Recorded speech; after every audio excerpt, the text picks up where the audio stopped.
What's up?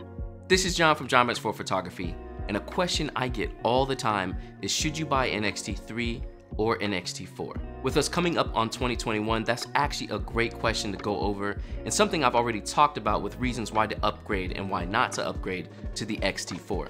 But even with the XT3 being about 2 years old, it is still hands down one of my favorite cameras, and let's go ahead and talk about some of the reasons I think the XT3 is still a great buy going into 2021. This video is sponsored by Squarespace. So if you're curious if you should go ahead and get the XT3 or the latest and greatest XT4, I do have a pretty big opinion on that, and I'm happy to share the reasons why you should and should not. If you're new to the channel and you're not familiar, I am a wedding photographer who uses the Fujifilm system. You can check out some of my other videos here, and I'm also a Fujifilm X photographer. The XT3 is hands down my camera of choice, and I've been using it now for its full 2 years and absolutely love it. While I do use an XT4, it tends to only be my video camera, and it's actually what I'm recording this on right now. So yeah, let's go ahead and get into kind of the differences of the cameras and why I think the XT3 is still amazing. To start out, all the specs on the cameras are nearly the same. They both are crop sensor with 26 megapixels. They can both hit an ISO around 51,000. The EVFs are about the same, with the XT4 having a larger EVF. They're both X-mount cameras, so you can use the same lenses on them. And despite what everyone thinks, the XT3 actually has nearly the same video capabilities of the XT4. The main differences in these cameras is for video, you're not getting the 240 frames a second at 1080p. You also don't have any IBIS in the XT3. And last but not least, the XT4 has a flippy screen, while the XT3 has a tilt screen. Now, in my personal opinion, the tilt screen is a better buy for anyone who's mainly a still shooter. Being able to quickly flip your screen up or down so you can get a high shot or a low shot is super easy on the XT3, and honestly, I find it extremely faster than the flip screen on the XT4. However, when I'm doing video work, I love the flip screen on the XT4. It enables me to vlog, which if y'all want to see me try, let me know in the comments below. And also the XT4 has the dedicated video switch, which is really nice, but keep in mind the XT3 does separate its settings between video and stills. It's just a little bit different than how the XT4 does it. So basically, both are great cameras with nearly the same specs. Also keep in mind that the XT3 had a recent firmware update, which basically puts it on par with the XT4 as far as autofocus and low light autofocus. And if you haven't had a chance to upgrade your XT3 if you already have one, follow this video up here and I'll walk you through the steps of updating your firmware. But the firmware update is super awesome, and it really does make the XT3 much faster than it was, putting it on par with the XT4. Now again, like I said before, I think the XT3 is the perfect camera for a still shooter. And if you're looking for a deal, need a cheaper camera, or just don't want to invest so much in a new camera, I think the XT3 is the best way to go. Again, I've been using it for 2 years, and you can see some of my work here on the XT3, and it's my go-to camera. I have 2 of them.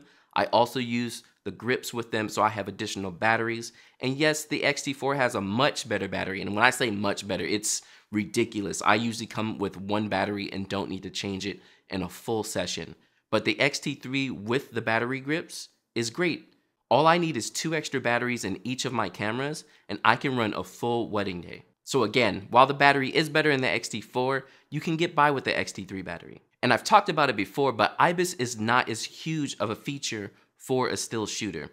I know a lot of people say it's great, you can do low light stuff, but again, unless you're doing something where you're not working with subjects, so let's say still life, landscapes, then you're not really gonna need the IBIS. When you put your shutter speed very low to let in more light, you're gonna get blur from people moving. So the IBIS at that point is nearly negated. Again, this is why I tend to use the XT3, because I'm never in a low light situation where I'm not using flash. If I need more light, my flashes come out, rather than just trying to lower my shutter speed and up my ISO and then count on the IBIS. So I do love the IBIS in the XT4. It allows me to handheld videos like this one here and make cute little videos at engagement sessions. But at the end of the day, if you're only doing stills, I personally don't think the XT4 is worth it, and you can save yourself a couple of dollars and get some better glass to go with your XT3. So again, the answer to the question, is the XT3 worth it in 2021? Yes, it definitely is. I would say for the money you're saving, you can get a grip, batteries, and some more glass.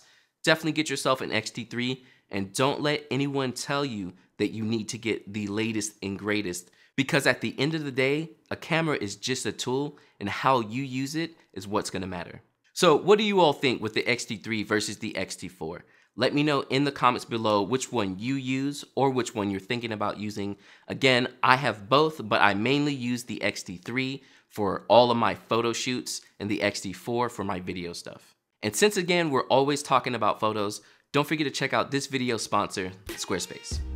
As a photographer, building an online portfolio is the most important thing you can do for yourself, especially if you're trying to start a business.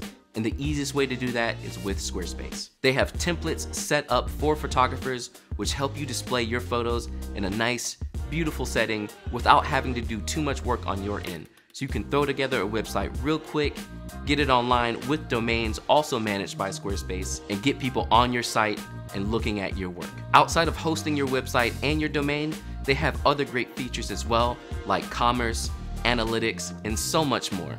So definitely make sure to check out Squarespace. Check the link in the description below for 10% off of your first website or domain, and build that portfolio now. Thank you again, Squarespace, for sponsoring this video. Thank you all for hanging out on the channel, and I hope this information helped you out with making a choice on which Fujifilm X camera you want to get. If you have any questions about Fujifilm cameras, let me know in the comments below, and don't forget to subscribe and hit the like for more information like this, and I will check you out next time. All right, peace.